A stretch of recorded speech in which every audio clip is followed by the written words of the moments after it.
এখন শৰাই থাকিব ৰাজহুৱা শৰাই, য'ত ভক্তই ঘৰৰ পৰাই সেৱা ল'ব পাৰিব, বাবাক ধ্যান কৰিব পাৰিব, বাবাৰ সেৱা ল'ব পাৰিব। তেওঁলোকৰ যি সমস্যা থাকে সমস্যাসমূহৰ কথা জনাই পেলাই সেই ৰাজহুৱা শৰাইখনতে তেওঁ সেৱা ল'ব পাৰিব। ৰাজহুৱা বন্তি যোগাৰ কৰা হ'ল আৰু সেই ৰাজহুৱা বন্তি গছতে অগণন ভক্তই তাতে সেৱা ল'লে আশীষ পায়। এতিয়া সেই ৰাজহুৱা বন্তি গছ হ'ব, সেই ৰাজহুৱা বন্তি গছত আপোনালোকে অনলাইন সেৱা ল'ব, 1 টকাও তাত দিব নালাগে। এখন ৰাজহুৱা শৰাই হ'ব, সেই শৰাইখনত আপোনালোকে সেৱা ল'ব, 1 টকাও আপোনালোকে দিব নালাগে। আৰু যি প্ৰসাদ হ'ব ভক্তই ইয়াত আহোঁতে মেলোতে যি আমাৰ শৰাইত দান দক্ষিণা যি দিব, আমি সেই অৰিহণাৰে আমি ভক্তৰ কাৰণে আমি ভোগ বনাম। আমি বাবাৰ ইয়ালৈ অহা ভক্তসকলে ভোগ খাব। আপোনালোকে চাওক, কৰি চাওক, 1 মাহ কৰি চাওক। বাবাই যদি আপোনালোকৰ সেই চাকি গজত যদি সন্তুষ্ট হৈছে নিজে গম পাব। মোক এনেকে 6 মাহমান চলাবলৈ দিয়ক। নমস্কাৰ, সকলোকে অগ্নিনাভ শিৱ মন্দিৰলৈ স্বাগতম জনাইছো। আজি আমি বিশেষ সিদ্ধান্ত ল'বলৈ লৈছো, সেইবাবে এই ভিডিঅ'টো কৰিছো। আজিৰ দিনটোত আজি আমাৰ সোমবাৰ আছিলে। ভিডিঅ'টো মই কেতিয়া দিও ক'ব নোৱাৰো, কিন্তু মই ভিডিঅ'টো বনাইহে থৈছো। আজি ৰাম মন্দিৰ প্ৰতিষ্ঠা আৰু আজি আমাৰ সোমবাৰ। আমাৰ মন্দিৰত আজি অগণন ভক্ত, ৰাম ভক্ত, শিৱ ভক্ত, সকলো ভক্ত, মানে ভাবিব নোৱাৰা। আজি আমাৰ মন্দিৰত আজি নাজিৰাখনত মানুহ নধৰা নিচিনা হৈ গৈছে। এনেকুৱা ধৰণৰ ভিৰ আমাৰ মন্দিৰতটো সাংঘাতিক অৱস্থা, মানে যিটো অৱস্থা হৈছে আমি মানে কল্পনা কৰিব পৰা নাছিলো। গতিকে আমি সকলোখিনি কথা চিন্তা কৰি আমি যিহেতু আমাৰ এই মন্দিৰভাগ কম জেগা, আমাৰ বহুত ডাঙৰ জেগা নহয়, আমাৰ এভাগ ঘৰুৱা মন্দিৰ, নিজ হাতে বাবাক মই স্থাপন কৰিছিলো। শিৱলিংগ ভাগ বহাই পেলাই বাবা পূজাত সন্তুষ্ট হৈ ইয়াত স্থিত লৈছে। তেওঁ খুব খুশ, ভাল পায় ইয়াত থাকি। ইয়াত খুশ হৈ পেলাই অগণন ভক্ত আনিছে। কিন্তু মই সদায় কওঁ, ভক্তই ভগৱান। এই যে ভক্তসকল দূৰ দূৰণিৰ পৰা আহে, কিছুমান আহে অসুখীয়া, বয়সস্থ, ফিজিকেলি হেণ্ডিকেপ, যথেষ্ট ভক্ত আহে। সেই ভক্তসকল আমাৰ যিটো সমস্যা, সেই সমস্যাৰ কাৰণে আমি তেওঁলোকক আগু বঢ়াই দিব নোৱাৰো। আমাৰ মানে সাংঘাতিক এটা পৰিস্থিতি হৈ যায়, যাৰ কাৰণে ভক্তসকল ৰ'ব লাগে। আমি প্ৰসাদৰ যিটো ব্যৱস্থা কৰিছিলো, আচলতে আমি মন্দিৰ ভাগ যেতিয়া আমি এইটো কোনোবাই ধৰি দি আছো, মই কৈ থাকিবলৈ দিগদাৰী, মই ধৰি দি আছো, তাকে আমি ধৰি দিওঁ, এনেকে থাকা, এনেকে থাকা। আচলতে কি হয়, মন্দিৰভাগ যেতিয়া প্ৰথম স্থাপন কৰিছিলো, স্থাপন কৰোঁতে মই আগৰ ভিডিঅ'টো মই কৈছো যে মানে এনেকুৱা হোৱাটছএপৰ লাইভ ভিডিঅ' দিছিলো, যিটো শ্বৰ্ট ভিডিঅ' হয়।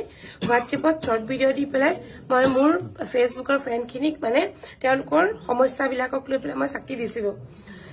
ফেচবুকৰ মেছেঞ্জাৰত গৈ শ্বৰ্ট ভিডিঅ' দি পেলাই মই ভক্তসকলক, ভক্ত মানে কি, মোৰ যিখিনি ভাল লগা ফেচবুক ফ্ৰেণ্ড মোক যোনেই কয় মই তেনেকে দিছিলো। সেই অনলাইনত এনেকে চাকি দিওঁতে বাবা কিবা এটা ভাল পালে, আৰু কি ভাল পালে তেওঁ জানে। তেওঁ বস্তুভাগ লাহে লাহে বঢ়াই নি থাকিলে। শেষত অনলাইনে, প্ৰথম কিন্তু অনলাইনে হৈছিলে আমাৰ। তাৰপিছত মোৰ ফেচবুক ফ্ৰেণ্ডসকলে কৈছিলে, একদম ফাৰ্ষ্ট টাইম মোক এগৰাকী ভক্তই কৈছিলে, তেওঁৰ নাম হৈছে যোৰহাটৰ কৃপা দত্ত। তেওঁ মোক কৈছিলে, শিখাবা আপুনি মোক এটা আপোনাৰ একাউণ্ট নাম্বাৰটো দিয়ক না, আমি শৰাই দিব। কৈছো নাই শৰাই মই নিদিওঁ, অনলাইন শৰাই নিদিওঁ, মানে একো পইচা দিব নালাগে, ৰাজহুৱা বন্তিত সেৱা ল'বা, ৰাজহুৱা শৰাইখনত সেৱা ল'বা। কিন্তু তাই খুব বেছি জোৰ কৰিছিলে। জোৰ কৰিলত তেতিয়া মই কি কৰিলো, মানে মোৰ বেংক একাউণ্ট নাম্বাৰটো দিলো মন্দিৰৰ নামতে। তাত কিন্তু মোৰ নিজৰ একাউণ্ট নাম্বাৰ এটা বেংকৰ মন্দিৰৰ বুলি পেলাই দিলো। সেইটোতে আৰম্ভ প্ৰথম আমাৰ 2020 চনত লকডাউনৰ সময়ত। তাৰপিছত ভক্তই অকল অনলাইন শৰাই দিয়ে আৰু ইয়াত আমি প্ৰসাদ চকাত কিনি আমি শৰাই দিওঁ। 2023 চনৰ শিৱৰাত্ৰিলৈকে আমাৰ চব অনলাইন শৰাই, আমি অনলাইনতে ভক্তই শৰাই দিয়ে। আৰু কেতিয়াবা কোনোবাই ভক্তই কেতিয়াবা আনে, আৰু আমি বাবাক চম্ভালিছো, আমাৰ প্ৰব্লেম হোৱা নাছিলে।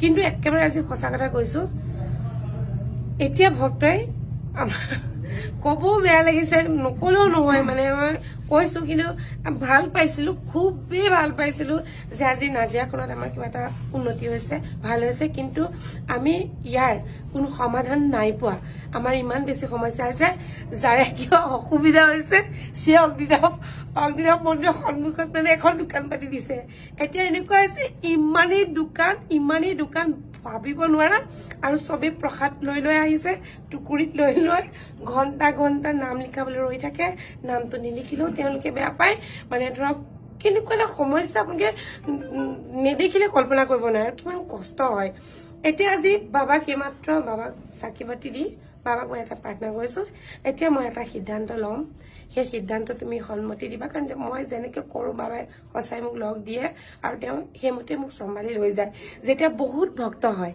ঢেৰ ভক্ত হয় বাবাই ঠিক তাৰ আগে আগে মোক সেই সমাধানৰ কাৰণে ৰাস্তা এটা দেখুৱাই দিয়ে আৰু সেই ৰাস্তা মতে চলি যাওঁ মোৰ প্ৰব্লেম নহয় গতিকে আজি আমি এটা সিদ্ধান্ত লৈছো যে আমাৰ মন্দিৰত যেটো প্ৰথমে মই কৰিছিলো প্ৰসেসখিনি একেখিনিয়ে যিখিনি মই আৰম্ভণিতে কৰিছিলো সেইখিনি নতুন নহয় কিন্তু এটা সেই প্ৰসেসতে যাম বুলি ভাবিছো এখন শৰাই থাকিব ৰাজহুৱা শৰাই যত ভক্তই ঘৰৰ পৰাই সেৱা ল'ব পাৰিব বাবাক ধ্যান কৰিব পাৰিব বাবাৰ সেৱা ল'ব পাৰিব তেওঁলোকৰ যি সমস্যা থাকে সমস্যাসমূহৰ কথা জনাই পেলাই সেই ৰাজহুৱা শৰাইখনতে তেওঁ সেৱা ল'ব পাৰিব আৰু যদি তেওঁ মন কৰে অগ্নিনাভ বাবাৰ নামতে কোনোবা ওচৰৰ মন্দিৰ বা কৰবাত সেই শৰাইখন দি দিব যেটো মই আগতে কোৱা মই নতুনকৈ কৰা কথা নহয় কিন্তু দেই যিখিনি পুৰণা মোৰ ভক্ত আছে সকলোৱে এইখিনি জানে এগছ ৰাজহুৱা বন্তি যিগছ মই সদায় দিওঁ সেই গছতে মই সদায় ভক্তক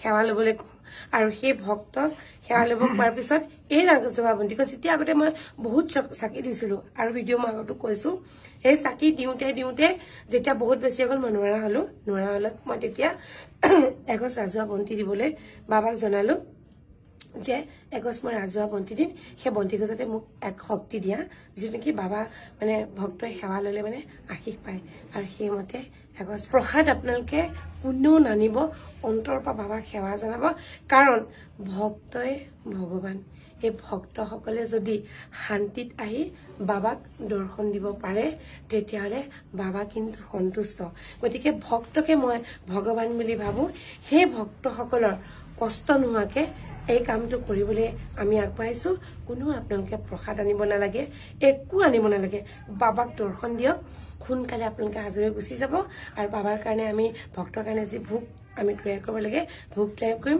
আৰু যি আমাক নৈবেদ্য আমাৰ পূজা ভাগৰ কাৰণে লাগে পূজা আমাৰ একে গতিতে চলি থাকিব আমি পূজা কৰাম ৰাজহুৱা শৰাই দিম সেই প্ৰসাদ ভক্তক প্ৰসাদ ইমান লাগিব বুলি কথা নাই অকণমান প্ৰসাদ সকলো ভক্তই অকণ প্ৰসাদ পাব আৰু বাকি যিসকলে ইয়াত দোকান দিছিলে প্ৰসাদৰ দোকান তেওঁলোকে প্ৰসাদৰ দোকানৰ বদলি আন কিবা খোৱা বস্তু কিবা দোকান দিয়ক লাগিলে যাতে তেওঁলোকে আহি পেলাই তেওঁলোকে কিবা এটা খাব পাৰে কাৰণ আমাৰ সময় যথেষ্ট হয় দেৰি হৈ যায় তেওঁলোকে কিবা বেলেগ খোৱা বস্তু কিবা এটা পাওক বেলেগ এটা ৰাস্তা আপোনালোকে উলিয়াই লওক কাৰণ এই বস্তুটো আমি ফেব্ৰুৱাৰীৰ 1 তাৰিখৰ পৰা আমি বন্ধ কৰিম তাৰ পিছতে আমি মন্দিৰ ভাগ আমি বনাবলৈ আমি মানে আগবাঢ়িম গতিকে মন্দিৰ যেতিয়া আমাৰ বনোৱা হ'ব মন্দিৰ বনালে তেতিয়াতো আমি আৰু প্ৰব্লেম হৈ যাব আমাৰ এই সমস্যাখিনি কাৰণ ইয়াত যদি অগলন ভক্তই চাকিৰে দিতে আহিব এতিয়া আমি এগছ চাকি দিছো ডাঙৰ এগছ চাকি 5 লিটাৰ তেল ধৰে সেই চাকি গছত ভক্তই তেল ঢালিব সেই বুলি 1 লিটাৰ 2 লিটাৰ 5 লিটাৰ তেল আনিব মাত্ৰ সৰু পেকেট আনিব সৰু পেকেটত মনৰ পৰা সেই 1 পেকেট তেল ঢালিব কোনো বটল নানিব 1 লিটাৰ আধাৰে আপোনাৰ পইচা বহুত আছে আপুনি তেল দিব পাৰে 5 লিটাৰ তেল আনিছে 5 লিটাৰ তেলত চাকিত ঢালি দিছে নকৰিব সৰু পেকেট এটা আনিব 1 পেকেট তেল ঢালিব বাস আপোনাৰ নামৰ সেই চাকি গছ বাবা ইয়াত তেনেকে আপোনাক আশীষ দিব আপোনালোকে চাওক কৰি চাওক 1 মাহ কৰি চাওক বাবাই যদি আপোনালোকৰ সেই চাকি গজত যদি সন্তুষ্ট হৈছে নিজে গম পাব মোক এনেকে 6 মাহ মান চলাবলৈ দিয়ক তাৰপিছত চাম যদি সঁচাই কোনো আশীষ নাপায় আকৌ প্ৰচেছটো মই বদলাবলৈ চেষ্টা কৰিম 6 মাহ মোক সময় দিয়ক এই 6টা মাহ মই এনেকে চলাম কিন্তু তাৰপিছত মন্দিৰ ভাগ বনাবৰ সময়টো আমাৰ সমস্যা আহি পৰিব তাৰপিছত কি হয় নাজানো মন্দিৰ ভাগ বনোৱালৈকে বনাই হোৱালৈকে এই প্ৰচেছত চলিবলৈ দিয়ক বাবাই যদি মিলাই প্ৰত্যেকটো কথা বাবাৰ নামত এৰিও বাবাই যদি মিলাই যিটো ৰাস্তাই মোক লৈ যাব মই সেই ৰাস্তাটোৱে যাম কিন্তু বৰ্তমান এই সমস্যাখিনিৰ কাৰণে এইটো সিদ্ধান্ত লৈছো আপোনালোক সকলোৱে সহযোগ কৰিব বুলি আশা ৰাখিছো আৰু সকলোৱে কওকচোন আমাৰ সমস্যাখিনি কি হয় নমস্কাৰ আসলতে কথাটো কি হ'ল এই সিদ্ধান্তটো এটো কাৰণে লোৱা হৈছে প্ৰথম কথা হ'ল যেহেতু মন্দিৰ ভাগ বনাবৰ কাৰণে আগবাঢ়িছে বেছি সময় নাই মন্দিৰ ভাগ যেহেতু নিৰ্মাণ কৰা হ'ব আৰু আসলতে কি দিনক দিনে যে ভক্তৰ সংখ্যা বাঢ়ি গৈছে গতিকে যদি ৰাস্তাৰ কথা আছে যেতিয়া ভক্তৰ সংখ্যা বাঢ়ি গৈছে অহা দিনত হয়তো বহুত ডাঙৰ অসুবিধা হ'ব পাৰে যদি প্ৰসাদটো নাথাকে তেতিয়াহ'লে ইমানবিলাক অসুবিধা নহয় ভক্ত আহিলে দৰ্শন কৰিলে বাবাৰ কৃপাপ্ৰাপ্তি হ'ল প্ৰসাদ খালে মহাপ্ৰসাদ খাই গৈ ভক্ত আৰামত গুচি যাব পাৰিব তেতিয়া 24 ঘণ্টা ৰানিঙত থাকিব দিনটো ৰানিঙত থাকিব কোনো ধৰণৰ অসুবিধা নহয় কিন্তু প্ৰসাদৰ কাৰণে আমাৰ আটাইতকৈ আজি ডাঙৰ সমস্যা হৈছে প্ৰসাদৰ কাৰণে সমস্যা হৈছে গতিকে এইটো এটা সুদূৰ প্ৰসাৰী চিন্তা গতিকে মন্দিৰ হোৱালৈকে এটলিষ্ট চাওকচোন কেনেধৰণে কি হয় আমি চাওঁ আমি প্ৰচেছ সেই ছমাহত আমি গম পাম নহয় ভক্তৰ মানে বাবাই আশীষ দিছে নে নাই আশীষ দিবই তেওঁৰ ভক্তই তেওঁৰ ভগৱান ভক্তই ভগৱান গতিকে সেইটো আৰু আমাৰ ইয়াত আচলতে কি সমস্যা গাড়ী ঘোঁৰা এইটো কোৱা আমাৰ ভিৰৰ কাৰণে ইয়াত দেৰি হৈ যোৱালৈকে গাড়ীবোৰ ৰৈ থাকে আৰু আমি প্ৰত্যেক দিনা প্ৰশাসনৰ পৰা কথা শুনিবলগীয়া হয় যেহেতু দুই চাইডে গাড়ী পাৰ্ক কৰি দিয়ে আমাৰ ৰাস্তা ব্যৱস্থা নাই আমাৰ নাজিয়াখন সৰু বহুত ডাঙৰ কথা বহুত অসুবিধা গতিকে সেইটো কাৰণে যিয়ে নহওক বাবা সদায় বাবাই হৈ থাকিব বাবাৰ কৃপা ভক্তই একেই পাব কোনোবাই অৰিহণা যদি মন্দিৰৰ যদি একাউণ্টত কোনোবাই দিব বিচাৰে দিব পাৰে মন্দিৰত সেৱা ল'বলৈ আহিলেও দিব পাৰে বাবাৰ কৃপা প্ৰাপ্তি হ'ব যি অৰিহণা হয় বাবাৰ কৰ্মত মন্দিৰত ব্যৱহাৰ হ'ব সকলোৰে মংগল হ'ব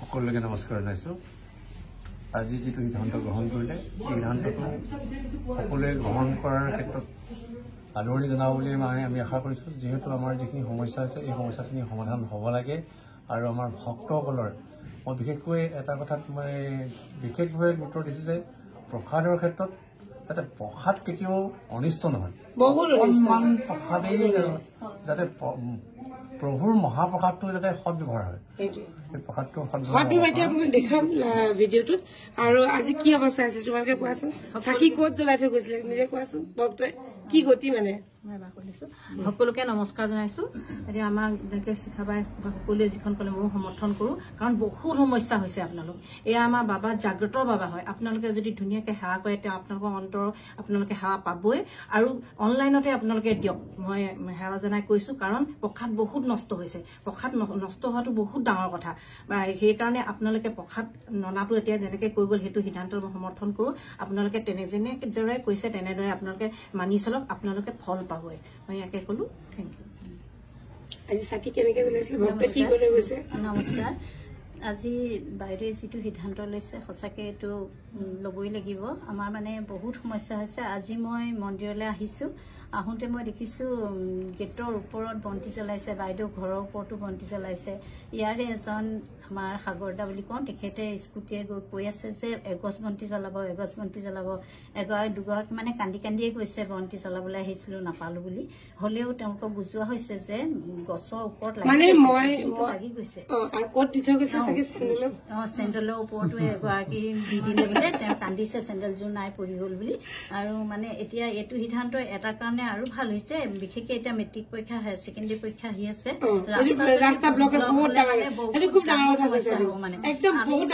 বহুত দিনতে স্কুলত মাতিছিলো যে বাইদেউ এতিয়া কি কৰিব বাৰু এইটো কথা ষ্টুডেণ্ট ৰৈ গ'লে আমাৰতো বহুত হাহাকাৰ আমাৰ এতিয়া ক্লাছ টেষ্ট হৈছিলে তেতিয়াই আমাৰ মানে দলঙৰ ওচৰত গাড়ী ৰৈ গৈছিল লেট হ'ল আমি বহুত দেৰিকে পৰীক্ষা পাতিছো তেতিয়া মানে সেইটো এটা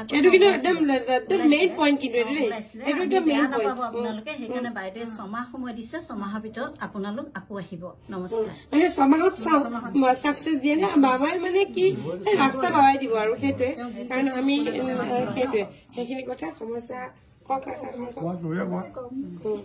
নমস্কাৰ।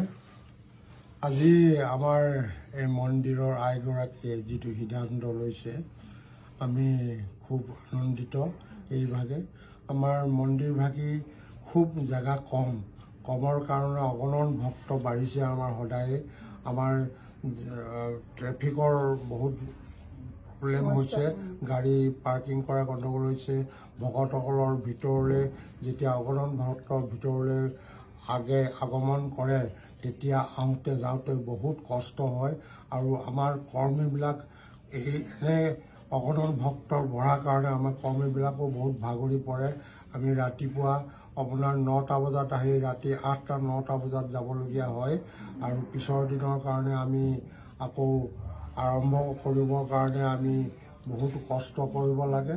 আজি আইগৰাকীয়ে যিটো সিদ্ধান্ত লৈছে 6 মাহৰ কাৰণে, সেই সিদ্ধান্ত আপোনালোকে সকলোৱে আমাক সঁহাৰি জনাব বুলি আমি আশা কৰিলোঁ। ধন্যবাদ। আৰু এই 6 মাহৰ ভিতৰত এই ধৰণে বাবাক পূজাৰ পিছত যিখিনি ছাকচেছ থাকে সেইখিনি মই স্ক্ৰীনশ্বট মাৰি পেলাই নিশ্চয় জনাই থাকিম। তেতিয়া আপোনালোকে গম পাব বাবাই একচেপ্ট কৰিছে নে নাই আমাৰ এই নিয়মটো।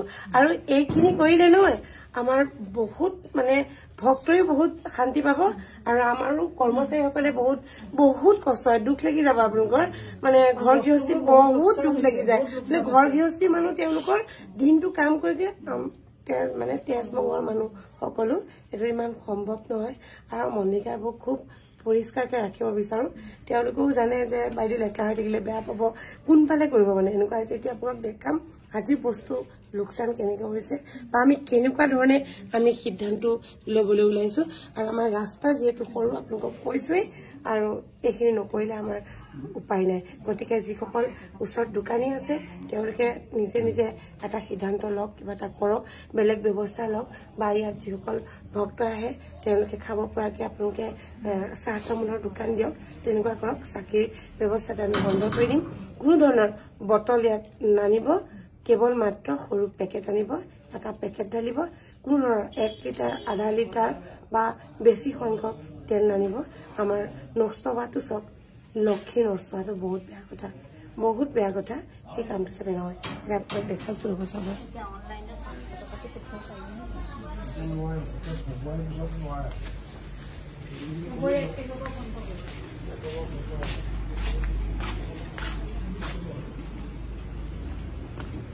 এইবিলাক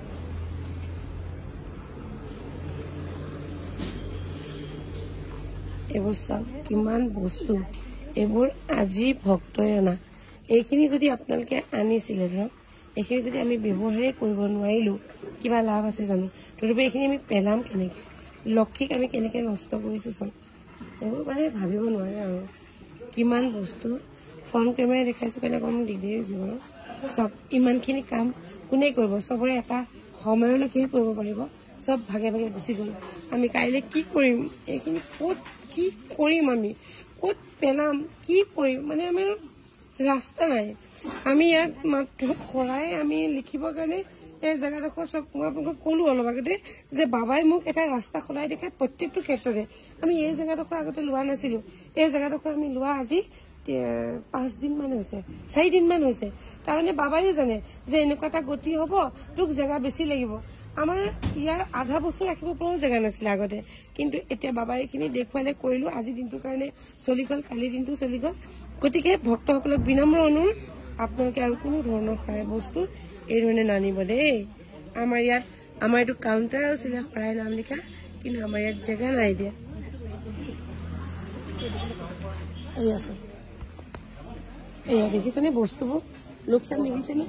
আমাৰ এতিয়া যে এতিয়া জেগা নাই, ৰবলৈ জেগা নাই, এই জেগাডোখৰ ৰবলৈ জেগা নাই। আৰু যিবোৰ আমাৰ কৰ্মচাৰী আছিলে প্ৰায়খিনি গুচি গ'লগে, কোনো নাই। এইবোৰ এতিয়া কোনে কৰিব, কাইলৈ কি কৰিব আমি কোনো নাজানো। গতিকে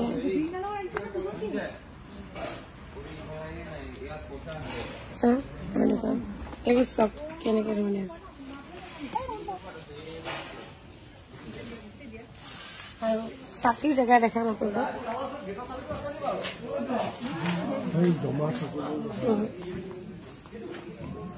আমাৰ এইভাগ যিহেতু ঘৰুৱা মন্দিৰ, ইমান ডাঙৰ বহুত জেগা নহয়, কম মাটি, তাতে হাজাৰ ভক্তক চম্ভালা হৈছে। আৰু যেতিয়া আমাৰ মন্দিৰ বনোৱা হ'ব তেতিয়াতো সম্ভৱেই নহয় ভক্ত এই ধৰণে অহাটো। এই চাকি দেখিছেনে? ইয়াৰ চাকি আজি আধাখিনি উঠাই নিয়া হ'ল, আধাখিনি নিলে এয়া জেগা খালী কৰা হ'ল, আধাখিনি চাকি নিলে। তাৰপিছত আজি আমি চাকি উঠাই দিলোঁ। চাকি ইয়াত আমাৰ যিবোৰ ষ্টেণ্ড আছিলে আজি ষ্টেণ্ড আমি উঠাই দিলোঁ, কাৰণ আজি ভক্তই য'তে ত'তে চাকি জ্বলাই থৈ গৈছে। আৰু আমাৰ এইবোৰ বাঁহৰ খুঁটা আমাৰ জ্বলি গৈছে। আজি সাংঘাতিক এটা পৰিস্থিতি হৈ গৈছে। আৰু আজি মাত্ৰ আমাৰ কাইলৈৰ পৰা ইয়াত এগছ বন্তি হ'ব, এগজে বন্তি হ'ব। এই বন্তি গছতে সকলোৱে তেলৰ পেকেট দিব পাৰিব, সৰু সৰু তেলৰ পেকেট আনিব, কোনো বটল নানিব, তেলৰ পেকেট দিব, তেল ঢালিব। আৰু এই চাকি গছতে আপোনালোকে সকলোৱে সেৱা ল'ব। ইয়াৰ ল'ৰাই লাগি আছে, দেখিছে আপোনালোকে 40 বাল্টি মান এতিয়া কেঁচা গাছ লাগিছে। মই আপোনাক কালি দেখাইছিলোঁ যে তেলৰ নৈ হৈ আছে, একদম পুৰা তেলৰ নৈ, মানে সাংঘাতিক এটা অৱস্থা। গতিকে ভক্তসকলে কথাখিনি মানিব বুলি আশা ৰাখিছোঁ। আৰু আপোনালোকৰ মংগল হওক, বাবাই আপোনালোকৰ প্ৰাৰ্থনা শুনক তাৰে কামনা কৰিছোঁ। ধন্যবাদ।